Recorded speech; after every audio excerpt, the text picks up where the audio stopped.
Bonjour Magali Augu. Bonjour Valérie. Que pouvez-vous nous dire sur ce que l'on reproche aux cliniques? Alors, dans la majorité des situations, la responsabilité de la clinique sera recherchée pour une complication en lien avec la technique médicale. Un patient qui entre dans les locaux de la clinique pour se faire soigner va considérer que celle-ci est garante de sa prise en charge du début jusqu'à la fin, ignorant très souvent le statut libéral du médecin et les relations juridiques qui peuvent exister entre ce médecin et l'établissement de santé. Nous savons malgré tout que dans un très grand nombre de situations, la responsabilité de la clinique ne sera pas retenue in fine. Par ailleurs, dans plus d'un quart des dossiers, nous constatons une mise en cause de la clinique en raison d'une complication infectieuse.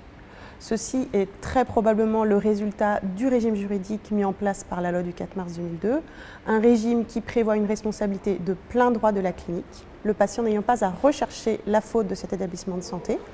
Il aura à prouver le caractère nosocomial de l'infection, ce qui facilitera sa démarche et peut expliquer que la complication infectieuse soit l'événement le plus récurrent après celui évoqué précédemment. Pour ces infections représentant un risque important de responsabilité, constate-t-on une évolution? Alors, nous constatons effectivement depuis plusieurs années maintenant une baisse significative du nombre de réclamations en lien avec une complication infectieuse. Nous ne pouvons malgré tout pas conclure à une baisse des infections dans les établissements de santé puisque nous n'avons connaissance que des complications infectieuses qui donnent lieu à une réclamation. En revanche, nous pouvons considérer que ceci est le fruit d'une forte implication des établissements de santé dans la politique de prévention du risque infectieux.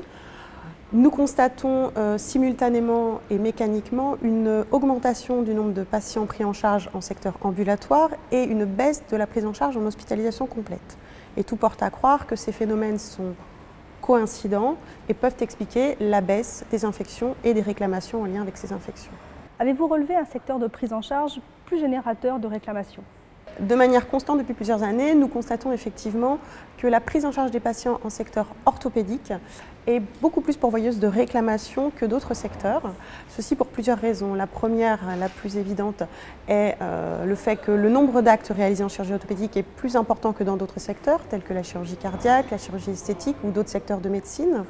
Ceci est également cohérent avec le phénomène évoqué précédemment, selon lequel la complication infectieuse, elle, est un des événements indésirables les plus récurrents. Et on sait très bien que l'infection est la crainte principale du chirurgien orthopédique, ce qui peut expliquer que l'on retrouve ce secteur-là en tête. Ceci étant dit, si en fréquence la chirurgie orthopédique arrive en tête, si l'on regarde les réclamations sous le prisme de la gravité et des conséquences que peut avoir un accident dans la vie personnelle et professionnelle d'un patient, on retrouvera plutôt la chirurgie digestive et viscérale dont les conséquences peuvent être vraiment très graves pour une victime. Merci Magali Augu. Merci Valérie.